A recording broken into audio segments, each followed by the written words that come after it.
O São Paulo conta aí com a recuperação do Caleri, Arnaldo Ribeiro. Não, na verdade é que ele não conta com ele para esse ano. Ele passa a fazer os trabalhos de campo depois de ter cumprido lá o rito da recuperação de cirurgia de ligamento cruzado, né? Mas ele só volta a atuar o ano que vem. Para essa reta final de temporada, o que tem de novidade é o São Paulo. A fase do Júlio Casares é incrível, né, cara? É o São Paulo não jogar no seu estádio, né? Vai jogar na Vila, né? Tá chegando novembro, né? Uhum. Então, os que jogarem, então vai jogar contra o Flamengo em Santos, vai jogar contra o Bragantino em Santos. Aliás, o Flamengo vai jogar com o São Paulo fora do Morumbi, vai jogar com o Sport fora da Ilha do Retiro. Coisas que a CBF vai permitindo, né? Porque, assim, desde o começo, para mim, é aquilo. Você tem um estádio, todas as partidas têm que ser no seu estádio.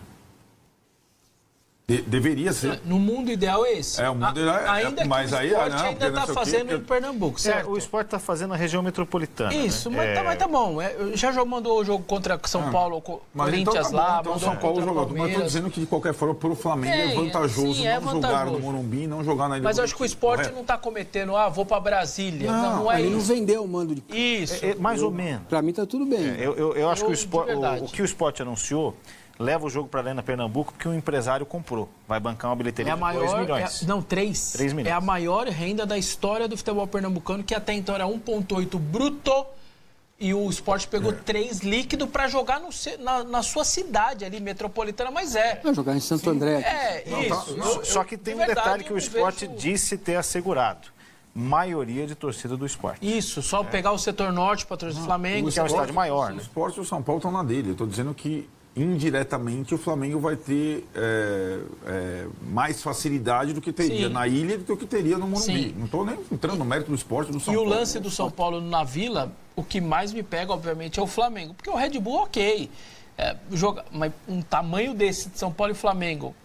Vila, né? Na Vila, com a torcida do Flamengo podendo ir ao Morumbi e tal, isso também me pega. Lembrando que é o acordo que São Paulo e Santos fizeram, 3 jogos... Eu jogo no Morumbi e você joga 3 na Vila. E o São Paulo aceitou porque ele sabia que ia chegar o momento. Qual é o momento? As bandas internacionais fazem novembro e dezembro na América do Sul. Chile, Argentina e Brasil, basicamente esses 3 países. Então, era o momento. O São Paulo sabia que o acordo que ele tem com a empresa de shows e os shows das bandas internacionais, por conta do nosso verão, que é o inverno rigoroso, elas vêm para cá exatamente nesse período, só que é o período do quê? De final do nosso campeonato. Por isso que o Palmeiras sofre no Allianz Parque e o São Paulo, então, passa a sofrer no Morumbi. O Palmeiras deu a solução de Barueri, né? Mas isso eu quero trazer para vocês aqui, porque eu venho de um lugar onde há uma polarização. São 2 rivais e que a vida inteira, muito embora, talvez na fase de maior sucesso do Coritiba, todo mundo usava o Couto Pereira. Né? E o São Paulo foi tricampeão do mundo alugando o Morumbi. Mas desde a ruptura, especialmente com o Corinthians, a 2009, inauguração da Arena, e Andrés, que teve aquilo, depois vem as 2 arenas, tal. Houve até uma tentativa de reconciliação aí, não sei nem se esse é o termo, mas o São Paulo jogou no Allianz, o Palmeiras jogou no Morumbi. Essa semana fica até bizarro você falar num acordo entre as diretorias, tamanha discussão que se deu. Mas é incrível como, nada contra a Vila Belmiro, mas não comporta um Flamengo e São Paulo valendo o título. Não dá para ter um acordo racional de você jogar na Neoquímica Arena, jogar no Allianz, em Barueri. Gente, chamado sintético não dá. Nem mas que seja o sintético, fica de lado. Então. Claro que não. Eu digo assim, joga no Corinthians. Pode até ser. Deveria ser o mais inteligente esse jeito. Mas isso também é um pouco o efeito da torcida única. Hoje em dia, você não vai mais num jogo, num clássico, quase que você desrespeita aquilo, é meu inimigo. Eu nunca tive esse sentimento indo no Morumbi, com torcida dividida, do jeito que sempre foi a vida toda. Olha lá, eles estão lá, hein? O outro lado tá cheio também. Sempre foi assim. E é o mais legal do futebol. A partir de 2016, o sentimento que toma conta é: aqui é meu território, você não pisa mais aqui. E essa, só mais um elemento para você, essa irracionalidade que a gente normalizou aqui, né? Não tem barulho que molda mais caráter de torcedor do que você tá no estádio e você ouve a distância. É um tá bafo, longe, né? não é o meu. É um bafo. Sabe? E aquilo fala, agora estamos atrás dos caras. Então aquilo vai moldando teu caráter de torcedor também. A Copa do Brasil, que vai ter jogo único, pode não ser jogada em São Paulo nunca mais. Porque você vai ter que flexibilizar uma questão de torcida, de 2 torcidas. É um absurdo, acabou. cara. Você só, para quem não percebeu, você só vai poder ver uma final do seu time no seu estádio só no estadual. Acabou. O brasileiro é pontos corridos. A Libertadores é jogo único. A Sul-Americana é jogo único em outro país. E agora a Copa do Brasil também é. Ou seja, para você ver uma final e o seu time levantar uma taça dentro do seu estádio, é só o estadual, amigo. É só, a não ser que cale de você ser o Neoquímica Arena tá marcado para o Libertadores em 2029, vai. Só se for isso. Fluminense e Boca, né? Fluminense e Boca, vai, por exemplo. Bom, para São Paulo e Flamengo, inclusive, não teria problema de torcida, né? Tenho até uma curiosidade, né? Com a torcida única em São Paulo, a maior torcida visitante é sempre a do Flamengo. Em qualquer jogo. Corinthians, Santos, São Paulo, Palmeiras. Mas hoje, em São Paulo, você não tem um estádio com boa capacidade, com grama natural. Não tem. Poderia ter no Pacaembu, não tem. Diminuiu e a grama sintética. Então, essa é a situação. Agora, pegando o lado do São Paulo, que é quem não vai jogar no seu estádio, para o presidente do São Paulo é péssimo. Toda a questão envolvendo o São Paulo, hoje em dia, vai contra o presidente do clube. Inclusive essa. A nota pós-divulgação de áudios ontem, a primeira nota é: São Paulo vai jogar contra Bragantino e Flamengo na Vila Belmiro. O acordo, é o que a gente estava falando, o acordo para shows, que foi muito comemorado, é bom? Não é tão bom. Financeiramente. E compensa. O São Paulo podia estar disputando o Campeonato Brasileiro. Então, aí o estrago seria... Podia estar disputando a semifinal da Copa do Brasil? Será? E aí? Né? Então, o presidente do São Paulo está vivendo um inferno astral gigantesco. A questão da arbitragem... Tudo vai acontecendo de uma forma a esfarelar o prestígio dele junto ao torcedor e, consequentemente, junto à comunidade que o elegeu. E esse é mais um fator. O que está acontecendo com o torcedor do São Paulo? Ele foi sacaneado na Libertadores com a maior renda de todos os tempos no futebol brasileiro, com ingresso lá em cima.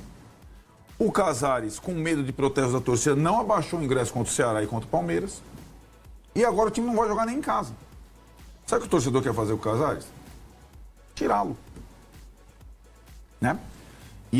E, de novo, essas situações, esses acordos que seriam muito bons se eles compensassem, porque o do Palmeiras compensa. O Palmeiras, com a grama sintética, ele não mexe na engenharia financeira. E o impacto é menor. Se o Palmeiras colocasse a grama natural, ele não poderia fazer isso. Não poderia. E o impacto é menor porque o Palmeiras é ruim, sempre foi ruim, mas ele está tão acostumado vamos ter que sair de novo. Ele já se acostumou, o São Paulino não.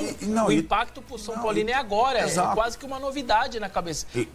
Não vou jogar no meu estádio, claro, show e tal. E o Palmeiras tem a mobilidade, se o show for sábado, ele pode jogar no domingo. Se o show for domingo, ele pode jogar no sábado. Por conta da grama sintética. Algumas vezes jogou com um pedaço do estádio inteiro, mas jogou em casa. Né? Pausa de 5 segundos para pedir a sua ajuda ao nosso canal com o seu like e se inscrever se ainda não for um inscrito.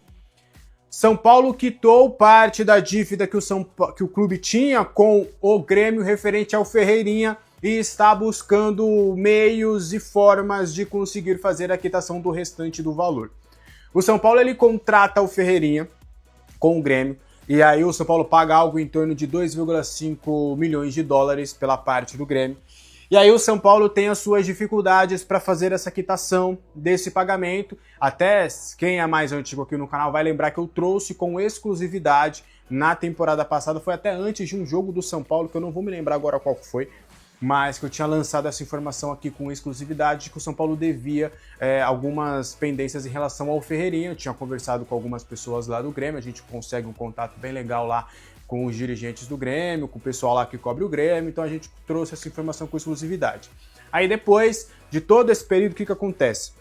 O São Paulo fez uma quitação ali de 1,4 milhão de dólares, então bem mais até do que o dobro desse valor, tá faltando ali algo em torno de 1 milhão e 100 de dólares. Aí o São Paulo fez essa quitação inicial, tanto é que na época o Grêmio tinha entrado contra o São Paulo ali na Justiça Brasileira, ali no órgão brasileiro, que no órgão da CBF, que cuida dessas questões de dívidas dos clubes. E aí, depois dessa quitação, o Grêmio retirou essa reclamação.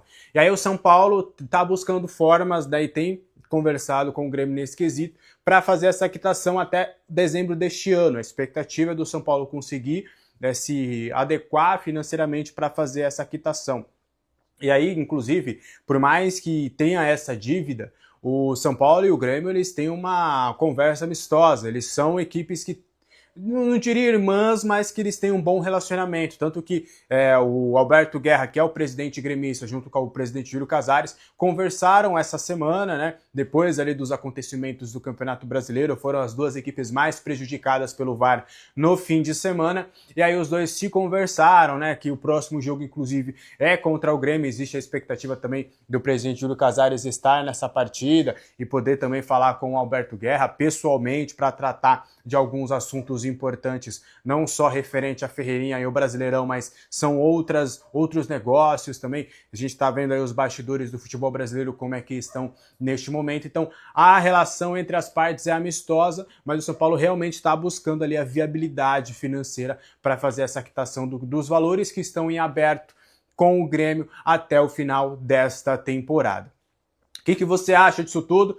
Ferreirinha aqui hoje é reserva do São Paulo, né? Perdeu a posição para o Tapia, o Ferreirinha que chegou a ser importante durante essa temporada, hoje é uma opção no banco de reservas para o técnico Hernan Crespo. O que você acha dessa história? Deixa aqui nos comentários. O último áudio do VAR foi finalmente divulgado e revoltou uma galera. O lance em questão, né, a CBF tinha divulgado na última quinta-feira 4 áudios das 5 reclamações que o São Paulo tinha alegado ali que na visão do São Paulo tinha sido prejudicado. E aí faltou o 5º áudio. E aí o São Paulo, mesmo com a liberação dos 4 primeiros áudios, continuou na quinta-feira falando, precisamos também desse áudio, queremos esse áudio, esse 5º áudio também é importante, ele precisa ser divulgado, queremos o 5º áudio, queremos o 5º áudio, queremos o 5º áudio. No fim das contas, a CBF lança esse 5º áudio, que é o lance da origem do primeiro gol do Palmeiras, aquele gol do Vitor Roque de cabeça. No início da jogada, o Tapia ele está disputando a bola com o Gustavo Gomes, né? O Gustavo Gomes está atrás do Tapia, e aí ele teria feito uma carga para trás, empurrando o Tapia para trás, e a arbitragem viu naquela ocasião que não foi pênalti, não foi falta, né? A arbitragem mandou seguir. Aí eu vou pegar aqui a revisão para vocês entenderem um pouco como é que foi esse diálogo entre o VAR e também o Ramon Abate Abel. Teve o lance aí, nada. O jogador já está se jogando. Tem o braço de referência, o atacante já está caindo. Foi a alegação, né, da conversa do Ramon Abate Abel com o Wilbert, que foi também acatada pelo Wilbert. O Wilbert viu essa decisão de campo importante e sendo mantida por conta da sua interpretação também. Então, na visão dele, é a mesma visão do Ramon Abate Abel. Ramon Abate Abel, ele diz, né, que é uma disputa, que o Tapia já estaria se jogando e que ele cai porque ele já estava forçando ali a falta, e o Wilbert, ele corrobora com o que foi dado pelo Ramon Abate Abel. Nesse 5º lance, eu vou ser bem sincero para vocês, tá? Eu achei falta. Eu acho que esse tipo de lance é falta, né? Porque houve sim uma carga por trás, o Gustavo Gomes estava realmente fazendo uma carga atrás, para empurrar o Tapia para trás, mas de coração, tá? Eu acho que é um lance totalmente interpretativo. Se o Ramon Abate Abel interpretou dessa forma que não foi falta, eu não acho que... Eu acho que quando eu falo interpretativo, lance interpretativo eu posso assinalar e você não assinalar. Tanto é que eu não acho nem que é lance pro VAR. Acho que o VAR não deveria nem ter analisado, falado com o Ramon Abate Abel, era para ter realmente mantido a decisão de campo sem falar com o árbitro. Mas, enfim, eu quero ver a sua opinião sobre isso. Eu acho falta, e é diferente. Eu acho falta, mas não é lance pro VAR checar. Porque, repito, é um lance interpretativo. Por exemplo, a expulsão do Rigoni contra o Fortaleza. Não achei que era para expulsão, só que eu aceito a expulsão. Eu acho que foi um erro ali. Se o Daronco tivesse expulsado o Rigoni contra o Fortaleza no campo, respeito a decisão, acho que eu não expulsaria, mas eu concordo com a decisão, não acho um absurdo. O que eu não gosto é do Riway, que estava no VAR, o Daronco já tinha visto o lance, não tinha dado o cartão vermelho, ele vai e quer reapitar o lance para trazer elementos, para chamar o árbitro para o VAR e aí o VAR expulsa. Então acho que o VAR tem que ter uma intervenção realmente em lances que são literalmente um erro, que você olha e fala, realmente está errado. Isso aqui não pode passar. Agora esse lance eu já acho interpretativo, então acho que foi falta no Tapia, mas eu respeito o fato de não ter sido marcado a falta. Eu não acho nem de longe que esse é um absurdo, mas comparado aos outros lances também, né? São outros, o problema são mais os outros lances do que esse aqui. Mas eu quero ver a sua opinião nos comentários. Ramon Abachaebel versus Luciano. O juiz fez um desabafo contra o atacante do São Paulo, que estava reclamando ali da penalidade não marcada para cima de Gonzalo Tapia contra o Alan. O Luciano foi um dos poucos jogadores ali que fizeram uma pressão para cima do Ramon Abachaebel para realmente a marcação do pênalti, né? E o Luciano a gente sabe que já é uma figura conhecida da arbitragem, até vários outros cenários, quando não é para amarelo, na dúvida, como é o Luciano, dá um amarelo para ele ficar quieto, dá um amarelo porque o Luciano é chato, a gente sabe como é que funciona toda essa situação. Então o Luciano já é alguém marcado pela arbitragem. E aí, durante essa reclamação, né, foi perceptível no áudio do VAR uma reclamação do Ramon Abachaebel para o Luciano. Vou abrir aspas aqui para essa reclamação. Luciano, por favor, você reclama até de ter nascido. É impressionante. Vê a complexidade de apitar o futebol brasileiro. Não dá paz. É difícil. Fecha aspas, aí foi esse desabafo do Ramon Abachaebel para cima do Luciano. Concordo, acho que é difícil, realmente é chato, mas fica ainda mais chato quando você comete erros primários, erros que vão contra a regra, erros que não dá para se cometer, né? A gente viu aí esses áudios do VAR que realmente foram totalmente contra aquilo que sempre é feito no futebol brasileiro, mas fica aí esse desabafo aí do Ramon Abachaebel para o Luciano que marcou o segundo gol, o primeiro gol, na verdade, né, do São Paulo, o segundo foi marcado pelo Gonzalo Tapia, o Luciano que chegou à marca de 99 gols com a camisa do São Paulo na próxima rodada já contra o Grêmio, que é um ex-clube dele, inclusive, ele pode marcar o 100º gol aí com a camisa tricolor. O que você acha disso tudo? Deixa aqui nos comentários. Tudo bem. E o São Paulo está jogando neste exato momento pelo Paulistão Sub-20, tá? É as quartas de final da competição. A partida começou às 3 horas da tarde, dependendo do horário que você está assistindo esse vídeo aqui, o jogo deve ter até acabado já, né? O jogo de ida dessa fase aí, contra a Ferroviária, terminou em 0-0. Para esse jogo, Alan Barcelos tem um talismã em campo, viu, gente? João Pedro, goleiro de 19 anos, destaque da Copinha desse ano, da Copa do Brasil Sub-20 do ano passado, que o São Paulo conquistou, né? As duas, né? E na temporada também.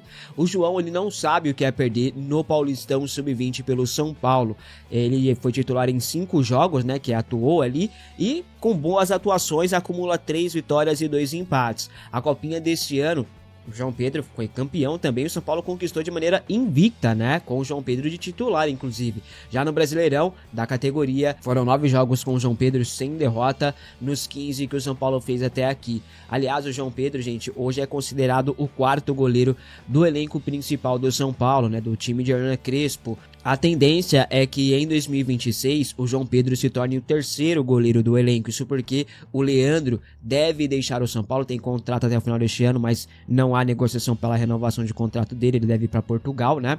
O Portimonense tá acompanhando de perto a situação do Leandro e o São Paulo tem muita esperança, muita expectativa e confiança no João Pedro para o futuro, né? Inclusive, há a possibilidade, há o entendimento de alguns de que o João Pedro é mais promissor do que o Yang, que é reserva imediato de Rafael hoje no elenco, né? Boa sorte à molecada de Cotia e ao João Pedro, mais especificamente, né?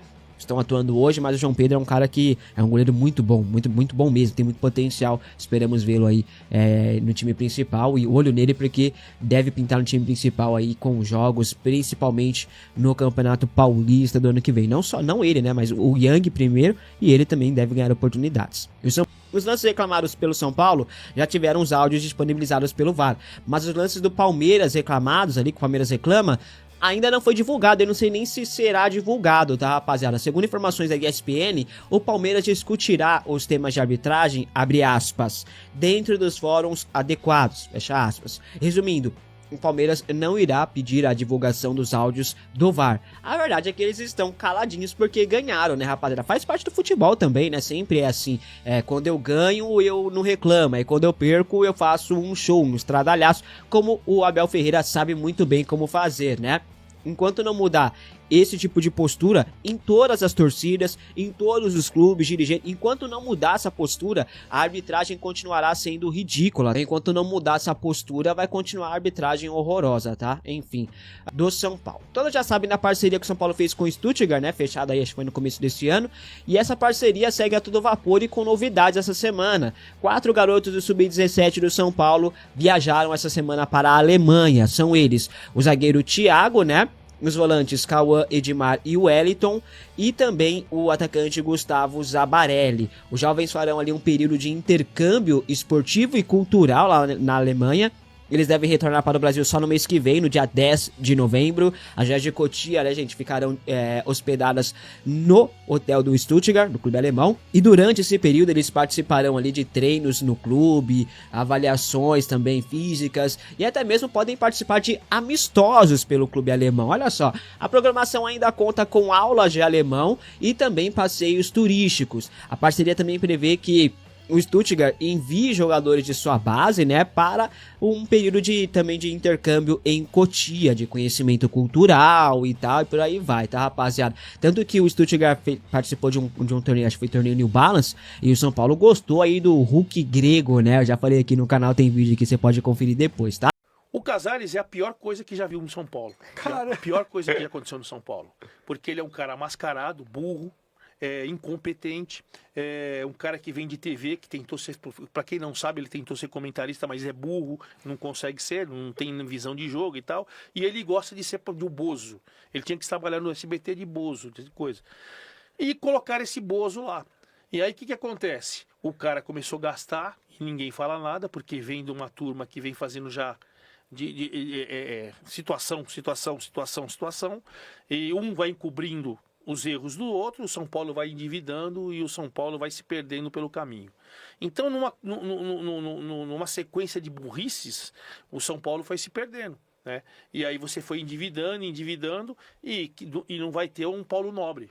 Uhum. Uma pena que não tem um Paulo Nobre. Você tem que ter um cara rico para falar assim: ô imbecil, sai tudo daí, eu vou cuidar da coisa aqui, vou acertar, vou resolver a casa, vou pagar o clube, porque o clube se paga. Sim. Eles são potências. Gigantes, né?